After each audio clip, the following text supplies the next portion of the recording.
Bicycle Tours in Europe. I was gazing through some travel magazine in 1983 and happened upon an article about a bicycle tour company out of Germany that roamed lazily through Europe. With a burst of spontaneity, I picked up the phone and called the number, which turned out to be in Frankfurt. The owner of the company answered and patiently explained their services and tours. Only near the end of the conversation did I realize that it was 3 a.m. in Germany and I had rousted the poor man out of his bed to talk to a curious American. It ended up that Merlin and I signed up for a tour and were soon on our way to Frankfurt on a new adventure. The bikes were single speed with nice wide seats and large tires. The daily routine consisted of rising from our romantic hotel and meeting the group for breakfast each morning. Load our suitcases in the van that preceded us each day to the next evening's lodging. Having a stiff shot of schnapps to ward off the chill morning air before mounting our steeds for the day. Then off through the fall countryside, using backroad pathways and rural farm roads to the next old church or castle. Lunch was usually at a small pub while trying out their local beer or wine. A few times, the van would meet us with a picnic already prepared and spread over some grassy meadow by a flowing river. The mileage was not great, for the day was shared with local history, castle tours, eating, dining, and conversation. Every one of the dozen or so bicyclers were German. Most spoke some English and the guide, English as well as German. The countryside was beautiful and I remember stopping along the rural path and picking fruit from an overhanging tree. There were no laggards and everyone was always prompt and ready to go, just as you would expect with good German citizens. The tour was so good that 2 years later in 1985, we returned for another similar tour with the same company and brought along Penny and Brian Atwood. Some of the special people we met on the tour were a couple with interesting backgrounds. She was a judge in the German legal system and he was an executive for a giant German chemical company. In his overseas travels, while representing his company, he had met 2 United States presidents, Franco of Spain, Mao of China and several others. He was well versed in Broadway musical lyrics and would sing in English as we pedaled along the back roads of Germany. He also told of his childhood in Hitler's Germany, where he was pressed into the German youth movement, the brown shirts. The fascist doctrine was all that he knew, and now in his later years he understands how the youth can be molded into any doctrine. Another of the men in our group had been a fighter pilot during World War II. His Messerschmitt had been shot down and he had been burned on his face and body quite badly. He held no animosity toward Americans though, and only decried the bombing and destruction of the beautiful German towns such as Cologne. Most of our time was in the small rural villages that spotted the countryside, but a list of larger places follow. Frankfurt, Lake Constance, Lindau, Freiburg, Heidelberg, and others. We extended our last trip by leasing a car in Frankfurt and driving down the Autobahn to Switzerland. Riding the train from Grindelwald to the top of the Eiger and catching a cable car to the top of Jungfrau and walking to its base through the mountainside villages with bell-draped cows was an experience to be remembered. Sadly, the details of names and places have been lost from our memory through the years that have passed. I am writing this section now in 2022 and have few pictures to refresh the old brain cells. Back in '85, photos required film, and cameras were large. We were adventuring, relatively young, and not steeped in the present generation of selfies. Many of the visual memories, however, of places and pleasures still remain. The Holy Land, Israel, Jordan, and Petra. In the late '80s we had a young minister who sponsored a trip to the Holy Lands. We signed up along with a small group from Forney that included Mom, Dad, Mac, and Catherine McQuistion. We flew to Amsterdam and then on to Tel Aviv. While on the one-day transfer in Amsterdam we decided to do a quick walk outside our hotel. Everyone had heard of the infamous street of ill repute and drugs where ladies of the night were displayed in storefront windows along the street somewhere in Amsterdam. When Dad shyly asked directions to that part of town, the hotel staff instructed us to just walk out the north door of the hotel as it was located on that street. There it was, there we were, there they were. The public restrooms were also very interesting. The urinals were located right on the street with the bottom 2 feet open, so that everyone's feet were visible while relieving themselves. The ladies' facilities, however, were more private. They had a rotating door that allowed entry, and after exiting they washed down the whole thing automatically. Then on to Israel, where Mom and Merlin were not only wand, but strip-searched for whatever. We did the normal tourist things while in Jerusalem, Bethlehem, Nazareth, and Tel Aviv. Mom had a hard time distinguishing the difference in Jewish by religion and Jewish by ethnicity. While shopping on the Via Doloroso in a shop run by a Palestinian, she started haggling by asking if she could Jew him down a little. He thought she had called him a Jew and threw his arms up in disgust. While visiting the Jordan River, we viewed a group of Black American Christians being baptized even though the temperature was quite chilly. As two of the large ladies were immersed in their long white gowns, they came up screaming and jumping. They had received the Spirit and also the cold Jordan River water. On another day, we ourselves waded in the Dead Sea near Megiddo. The salt and minerals are so thick in the water that after wading ashore, your dress, socks and pant legs dried to a solid mass as if frozen.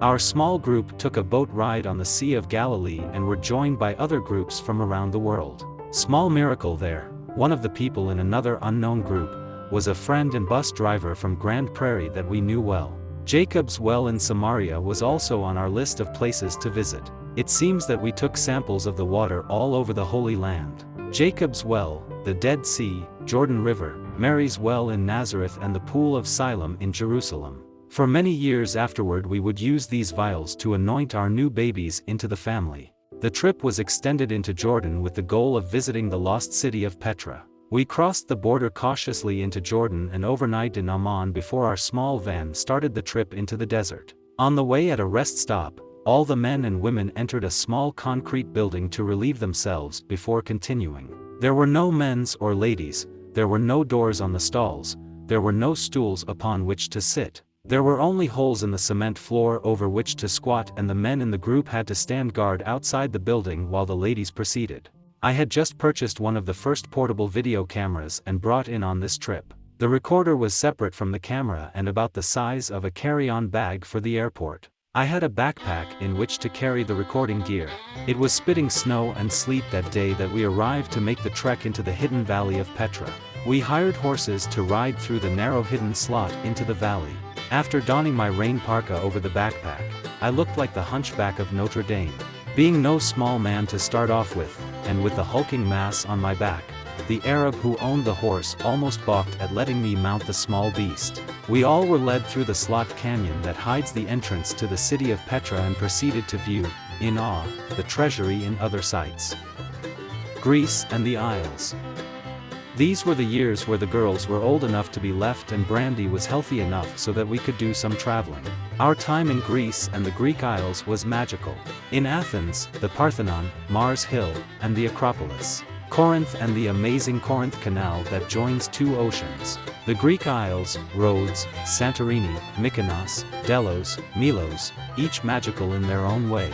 On our visit to Santorini we departed our cruise ship by lifeboat and walked up the long winding stairs to the shimmering white buildings that line the cliffs. The mules also use the steps to transport tourists up the steep incline. Eyes down for each step. On the return to the ship, the waves had grown and we heaved to and fro for half an hour trying to reboard. I kept my eyes on the island, trying to fight off the sea sickness that I am prone to. The next day on Mykonos we decided to rent a scooter and view the notorious nude beaches on the other side of the island. Since Merlene and I would be riding double we asked for the larger horsepower scooter. The rental person was concerned about me handling the larger horsepower, probable less than 20 horsepower, until we assured him of our dirt bike prowess. Merlene had honed her skill of jumping off and pushing, when the bike slowed from overly steep inclines, while in Colorado on Engineer Pass. China Tour. We flew to Los Angeles and boarded the Big Silver Bird, a 747, to Beijing, China. Toured the old city by rickshaw, visited the Tiananmen Square and the Forbidden City, then on to the Great Wall. The group was bused to the new dam site on the Yangtze River to start our cruise upriver to the Three Gorges all the way to Chongqing. The dam had not been completed yet and would raise the river level up several hundred feet, thus covering 1,000 years of history along the river. Hundreds of thousands of local people would be displaced and their lands and homes taken. I remember the stakes that held a wooden path driven into the cliffside so that boats could be towed upriver, would soon be covered with water. Progress, holding back the flood waters, always has a price. After Chongqing we flew on to Xi'an and toured the Great Walled City and the Terracotta Warriors. Then proceeded again to Guilin and spent the day on a small river boat viewing the towering pinnacles along the Li River. The beauty of these mountain spires with trees draped from the vertical sides are framed in many of the paintings you see from China. The trip was completed with a flight to Shanghai where we visited the famous market area and the towering, sparkling buildings of the modern China. During the complete trip we were stared at and presented a curiosity to the locals, many asking to take our photo. At this time, only the children spoke any English. Merlin and I got lost after wandering the streets beyond our hotel in Shanghai, but thanks to some advice, had a card with our hotel address, in Chinese, in my wallet to hand to a taxi driver. The people were shy and very friendly. Chris and Mark were trying to adopt a Chinese baby girl and we carried a little Chinese doll of which we included in many of our photos during the trip. This dream would come to pass and our Lily would join us back in the United States a few months later. Trip to New Mexico Stark House, August 90. Our usual format is to leave about dark and drive straight through, catching a little sleep between driving sessions on the mattress across the back of the Suburban. The Iraqis have invaded Kuwait and President Bush is pouring troops into Saudi Arabia to protect the oil fields from invasion. Gasoline is shooting up again. The average price for gas this trip is about $1.30 per gallon. It was less than $1 a gallon just a month ago. Merlin, Brandy, Mom, Dad and I are the only ones on this trip. We enjoy the luxury of just lounging away in the cool clear mountain air. As I write this paragraph, Merlin is China painting on a fish figurine, Brandy is copying words from a magazine as she sits on the floor in front of me, and Mom and Dad are walking down supper on the road from the house to the cattle guard. The bird watching is very thin this summer, only a few hummingbirds, not many of the stellar jays, and not even many woodpeckers. We have to settle for watching the squirrels and chipmunks bark and fuss at Liebchen from the safety of their tree or their rocky burrow. The usual therapeutic work schedule is in effect. Dad and I trimmed some low branches from the trees between the front windows and the meadow. We keep hoping to see the elk herd. Mom moved some of the big rocks that were sitting in the middle of the bobsled run. She rolled them down the hill so that the kids would at least get all the way to the bottom before they bumped their rear. The washing machine would only trickle water. We cleaned out the screen in the inlet, and it worked. The parking lot light had pulled loose from the tree. I replaced the screws with longer ones and the wire was loosened so that the tree wouldn't grow around the wire. Dad and I removed the dead battery from the snowmobile. I had filled it with water last winter and did not run it afterward. It promptly froze solid and ruined the thing. A squirrel had eaten through the nylon rope that holds up the automatic bird feeder. It dropped and bent up the sheet metal mechanism on the back. We spent at least an hour with wrenches and such bending and reassembling the pieces back into working order. Someone or something, a bear, had stood up on the backwater hydrant and broke off the handle. The electric fence was also pulled down from the house just above the hydrant. Was the bear trying to climb up and get to the hummingbird feeder? As usual, the inside firewood holder was left empty after someone other than us has used the house. Tiffany, Lemmer, his sister, brother, and brother's girlfriend visited for a week earlier this summer. Debates about the probability of a bear climbing on the water spigot, whether the big holes that Liebchen disappears into are occupied by skunks or porcupines, where the birds have gone. These are the things that replace for me the decisions of, do we start deepening discounts and increase sales at the expense of profit? Do we set up a warehouse in Oklahoma even though we are not presently making a profit there? And do we continue to expand Pet Food Express or wait to prove the viability of the concept? What about the retail store, etc.? Before supper I took a silent walk for a couple of miles up the mountain. The rain has made the forest floor soft and you can walk very quietly. By moving slowly and watching for any movement you can creep upon any of the assorted wildlife that inhabits our little mountain. This particular trip was not too eventful. A little squirrel allowed me to move within 18 feet or so of him as he sat on a pine branch and peeled the successive layers off his meal. The largest mushroom, about 14 inches across the top and a stalk of about 4 inches diameter, required little of any stalking on that approach. A hornet's nest was the find of the trip. It would make a fine trophy to bring home, but its height in the tree, and the uncertainty of its contents, brought out my conservationist side and I left it for another to find. I got my one little adrenaline rush when suddenly through the trees there was the unmistakable movement and brownish outline. 5 seconds later the realization that Gorman's cows inhabit this wild terrain came into focus and that bears don't munch grass.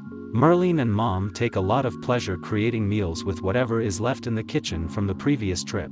Their culinary skills and experience are called upon since going to the grocery store requires more than a 6-block trip. Their pleasure with roughing it in the kitchen probably closely compares with the primeval instincts that I feel as I creep the woods stalking the animals.